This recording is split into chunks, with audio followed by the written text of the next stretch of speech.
Kodocha is known for tackling serious topics despite its silly and lighthearted first impressions.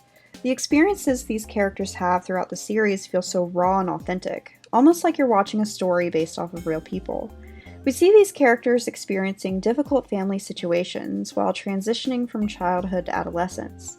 Early on in the series, Sana is able to help Akito overcome his family troubles, and eventually he helps her to find her voice and identity when it's revealed to the world that she was abandoned by her biological mother. Other characters deal with serious issues as well, such as Tsuyoshi with his abusive father and his parents' divorce. However, there's another Kodocha character that's often overlooked when discussing these topics brought up in the series. Komori Kazuyuki is a manga-only character that serves as a turning point within the series, especially for the development of Akito. The anime tries to emulate Kazuyuki's arc during the final episodes of the series, but unfortunately falls short in many ways. I will be discussing Kazuyuki's anime counterpart later in the video, but I am mainly going to break down his character development in the manga and why his addition is extremely important in moving the story forward, as well as highlighting the major themes that Kodocha is built on. For those who have only seen the anime, there are going to be a lot of manga spoilers ahead, so feel free to come back to this video if you don't want to know what happens. Also, I'm going to put a trigger warning here since there will be some very heavy topics discussed in this video. Now, let's take a deep dive into the character of Komori Kazuyuki. Komori Kazuyuki does not appear in Kodocha until the second half of the series. He attends the same junior high as the rest of the main cast. Kazuyuki is quiet and mostly unremarkable, having a flat expression during most of his early appearances. We aren't exactly introduced to him right away, but he does show up in the background in certain scenes. It's not until Akito's class is given a student survey assignment that his name is revealed. Kazuyuki awkwardly approaches Akito to ask him if he can put his name down as his friend on the survey. Akito tells him that he should put his own friend's name down, to which Kazuyuki replies that he doesn't have any friends. Akito says he doesn't even know his name when Aya tells him that it's Kobayashi. Kazuyuki corrects them, but they are distracted by Tsuyoshi flying off the handle. It's subtle, but the scene fades with Kazuyuki's back turned, and the left panel suggests that something is about to come to a head. A few days later, Kazuyuki's mother comes to the school frantically searching for Akito. Kazuyuki has gone missing, and said he was going to kill himself because of Akito. Akito is called in for a meeting by Mr. Sengoku, where he is shown Kazuyuki's note. His mother is in disbelief after Akito explains how he met Kazuyuki days prior due to the student surveys, and how he never did anything to him or even knew who he was before that. Before Akito is free to go, Sengoku argues that they shouldn't believe Akito due to his delinquent past. It's important to note Sengoku's emphasis on Akito being the ringleader in these past situations, as it will be relevant to Kazuyuki's reasons for disappearing. Mr. Suzuki tells Sengoku that he's out of line and tries to calm both him and Kazuyuki's mother. He also tells Akito to go home and tell his family what's going on. Later that evening, Sana receives a call from Akito asking her if he can see her. They meet at the train station where Akito shows her Kazuyuki's notebook, which was stuffed into his locker. In the diary, he talks about all of these interactions with Akito that never really happened. Sana thinks that Kazuyuki looked up to Akito and wanted to be like him, which would explain his strange behavior. This is compared to how the boys in their elementary school class thought of him. It's hinted in the diary that Kazuyuki went to Lake F to die, and Akito plans to go and find him there. Because of Akito's remorse and regrets, he sees this as a way to make amends for hurting people in the past, by trying to find and help Kazuyuki. Akito doesn't locate Kazuyuki until the next day, when he stumbles upon a soda can and sweets on the ground. He calls out for Kazuyuki, heading deeper into the woods, until eventually he comes out of the bushes. Kazuyuki, looking disheveled and emaciated, seems amused that Akito actually came to find him. Akito demands that Kazuyuki tell him why he is doing all of this, and how he just can't believe that it would all be because of the student survey. Akito says it's stupid that he would go kill himself over that, when Kazuyuki exclaims that it's not stupid, and that guys who are strong and popular like Akito just wouldn't understand how he feels. He points to two nooses hanging in the trees and tells Akito that's where they are going to die together, as friends. Akito, rightfully so, refuses and tells Kazuyuki how his mother gave her life for him to be alive. Akito drops his knife on the ground and tells Kazuyuki if he wants him dead, he'll have to kill him himself. Akito almost taunts the deranged boy, not believing for a second that he'd actually try to kill him. Kazuyuki charges towards him with a knife and stabs him in the arm. Akito pulls the knife out of his arm, asking Kazuyuki why he is getting so upset if he wanted him to die. Akito holds Kazuyuki's hand with the knife up to his chest, taunting him further. Kazuyuki is visibly shaken when he breaks down and apologizes. As he cries, Akito wraps his shirt around his wounded arm and demands that the two head home. Kazuyuki follows Akito from far behind. Akito asks Kazuyuki if he has any good friends, to which he replies that his mother won't allow him to have any. He tells him about a good friend he had before junior high, and how his mother told his friend to stay away from him, giving the impression that Kazuyuki would be too good to hang out with him once they left elementary school. Akito suggests telling his mother how he feels, but says that he can't because she gets so angry. Akito offers to do anything to help Kazuyuki, so he asks Akito to be his friend. Once Akito and Kazuyuki arrive back in town and meet up with everyone, Akito collapses from the blood loss. As Akito is fighting for his life in the hospital, Kazuyuki's mother is approached by an officer, who tells her that Akito was stabbed. They found the knife in Kazuyuki's bag. After Akito wakes up from temporarily dying, the officer approaches Kazuyuki and his mother once more. They are going to take Kazuyuki in for questioning, but his mother is in disbelief that her son would be capable of hurting someone like that. Hearing Akito's words in his head, Kazuyuki admits to his mother that he is capable of doing something like that, because he has killed himself over and over for her sake. Kazuyuki asks her, "Why am I here? Why did you give birth to me?" A few days later, Kazuyuki sees a therapist, telling him about his mind going blank after he hears a whooshing sound, because of his mother becoming more angry after his father was transferred for work. He said that the sounds started to disappear when Akito talked to him. Kazuyuki's mother is also seeing a therapist when it's revealed that her husband and Kazuyuki's father was not transferred for work, but was put in prison for a fatal traffic accident. It turns out that Kazuyuki was already aware of that, but told the therapist he was supposed to say to others that his dad was away for work.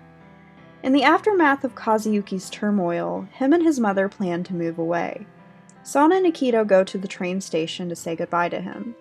Kazuyuki apologizes to Akito for stabbing him and thanks him for coming to find him in the woods that day. He also mentions how he and his mother are starting to feel more comfortable talking to one another. Akito asks for his address so the two can keep in touch before Kazuyuki gets back on the train to leave with his mother. This is the last time we ever see Komori Kazuyuki. Kazuyuki's role in Kodocha is brief, yet extremely important. I like to think of him as the anti-Akito, or what Akito could have been without Sana's intervention. Before we compare those two characters, I want to focus on Kazuyuki himself, as well as the impact his mother made on him. To understand Kazuyuki's psychology, I like to bring up the concept of attachment styles. There are 4 key attachment styles a person can develop, which typically stems from early interactions with their parents or caregivers. The style that seems to fit Kazuyuki the most would be the anxious attachment style. Signs of this attachment style include fear of abandonment, fixating heavily on relationships, but also being afraid to express emotions. Due to Kazuyuki's mother being so controlling over him, even going as far as forcing him to cut ties with his best friend from elementary school, we can understand why Kazuyuki was afraid to stand up to her. According to Psychology Today, controlling mothers are often motivated by fear themselves and tend to be perfectionists. After becoming head of the household when her husband was sent to prison, she was probably nervous about the responsibility of taking care of Kazuyuki all by herself, all while dealing with the depression that came along with losing her husband. We could argue that Mrs. Kazuyuki felt insecure and would do anything to make sure her son was the ideal student, shutting out all other outside influences. Her protective and perfectionist attitude did major psychological damage on her son, not only making him fearful of her, but also fearful of rejection from his peers. This would explain why Kazuyuki kept a diary of his interactions with Akito from afar, instead of trying to approach him. Controlling parents also tend to treat their children more like property, leading to the child's emotional needs being ignored. This is why the perceived rejection from Akito during the student surveys was so intense for Kazuyuki. He not only feels ignored at home, but also at school as well. Another common trait for those with anxious attachment style is the inability to regulate emotions, which could also explain Kazuyuki's extreme reactions. There is a Japanese concept that is similar to the theory of attachment styles, known as ame. The definition of ame is as follows. Ame refers to a form of emotional dependence or indulgence reliance on others, often characterized by a desire to be loved, cared for, or indulged by someone perceived as an authority figure or caregiver. Japanese psychologist Takeo Doi elaborates on this concept in his book The Anatomy of Dependence, and relates it to the importance of conformity and being accepted by others in Japanese society, and how it affects an individual's self-perception and worth, to put it simply. It's an extremely interesting book that I highly recommend if you're interested in learning more about Japanese culture. To relate the core concept of this book to Kazuyuki, I'd like to quote part of the foreword that I think sums up everything very well. It is the behavior of the child who desires spiritually to snuggle up to the mother, to be enveloped in an indulgent love, that is referred to in Japanese as amaru. By extension, it refers to the same behavior, whether unconscious or deliberately adopted, in the adult. And by extension again, it refers to any situation in which a person assumes that he has another's goodwill, or takes a possibly unjustifiable optimistic view of a particular situation in order to gratify his need to feel at one with or indulged by his surroundings. This could explain why Kazuyuki took the rejection from Akito so hard. He admired Akito and wanted to be accepted, but he was also ignorantly optimistic about his interactions with him.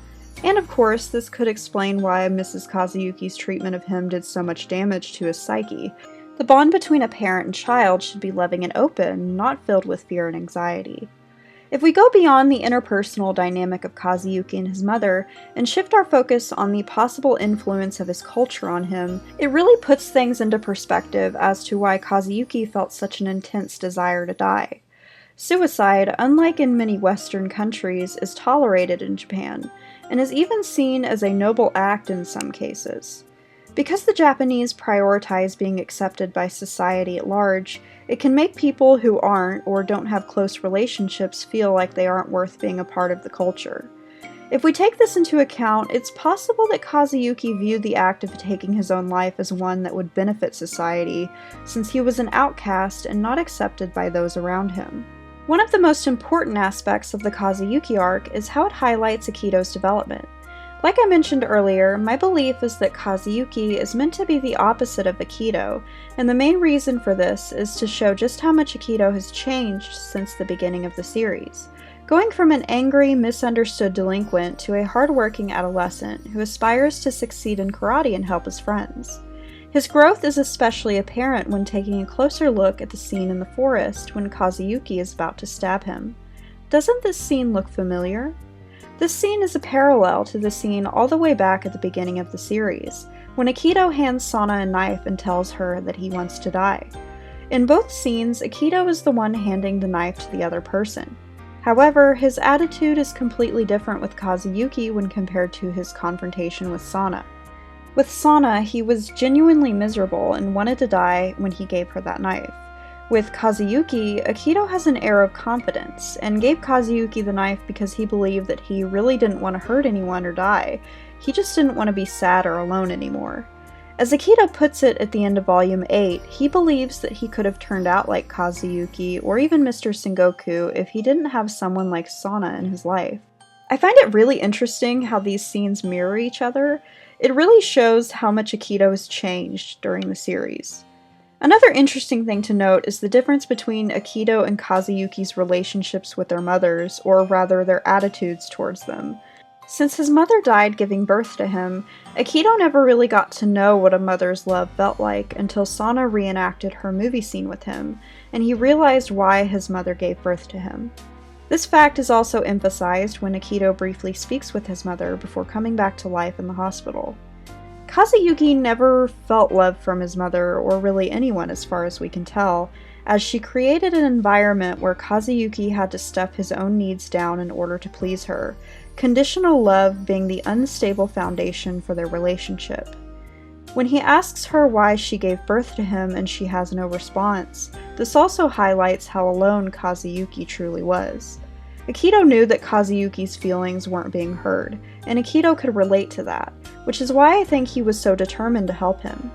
He understood just how awful it feels when you have no one who truly cares about you. Kazuyuki didn't want to die, he just wanted to be loved, understood, and accepted, just like Akito did before he met Sana. Kazuyuki's anime counterpart Nakao does not appear until the very end of the series. The last few episodes revolve around him and the karate club Sana and Akito create at their school. Nakao, much like Kazuyuki, is often overlooked by his peers and teachers. Nakao runs away due to feelings of isolation and the pressures to take care of his siblings at home. Sana and Akito eventually find him in the small room/closet where they are holding the karate club, where Nakao was hoping to rot away. I'd like to do a video talking about the Karate Club arc in depth at some point, so I'll save a deeper analysis for that, but I wanted to touch on it a bit here due to requests from you all and acknowledging the elephant in the room. In my opinion, the main difference between the Kazuyuki arc in the manga and the Karate Club arc in the anime are what they choose to focus on. They are both very similar, involving a young boy running away due to feelings of loneliness, but each medium tackles the situation differently. The manga is much more high stakes, involving violence and even death, but does a better job highlighting Akito's development and the core themes of the series. The anime leans more into Sengoku's antagonism towards Akito, and gives the aforementioned teacher a larger role and arc in the story. I don't necessarily dislike this change, but I do think the anime cheapens Akito and Nakao's character growth by doing this. It's both Sana and Akito who go to save Nakao, with Fuka putting a stop to Sengoku's bullying by exposing his plot to expel Akito. While this does give most of the main characters a chance to shine for the series finale, it waters down Nakao's role significantly. It also takes away the significance of Akito going to find him on his own to make amends for his past. Even though the theme of go on living is still present to some extent, the emotional impact doesn't hit nearly as hard. Akito is never visited by his mother, and there is never a deeper look into Nakao's issues in favor of the resolution of Sengoku's character arc. Let me know what you all think about the Karate Club arc in the comments, and if you'd like to see a video analysis of it in the future. Although Kazuyuki's appearance is short-lived, he greatly accentuates the core themes of Kodocha through his own story arc as well as the impact he has on the other characters. Kazuyuki is able to realize his own worth and stand up to his controlling mother, overcoming his trauma and reaching a point where he could begin searching for meaning in his life. This manga arc also highlights the theme of helping others by pulling them out of their loneliness. It really emphasizes the impact Sana had on Akito, as he chooses to pay it forward to Kazuyuki because he saw his old self in him. This arc is beautifully crafted and one of the best in the series in my opinion. After rereading these chapters for this video, I realized how much I was like Kazuyuki when I was his age. Sitting down and analyzing his character helped me to do a lot of self-reflection, as well as healing from my own past wounds. It can be really difficult opening up about our personal struggles, and sometimes in situations where we feel powerless, our pain and our fear can potentially manifest in harmful ways. When we feel alone, sometimes extreme actions feel like the only way we can get attention and help from others. I also love how Akito is willing to go out of his way to help Kazuyuki, as it shows his dedication to improving himself and the lives of those around him. The theme of helping others and showing empathy even when it's difficult to understand somebody is one of my favorite things in Kodocha, because I honestly think we need more energy like that in the world. Sometimes it takes something extreme to happen as well as time for people to reach common ground and truly understand one another. And I think we could all learn from Sana and Akito by remaining patient and offering kindness to those who are suffering, even if they are different from us. Thanks for watching the video. As always, please like, comment, and subscribe for more Kodocha content in the future. See ya!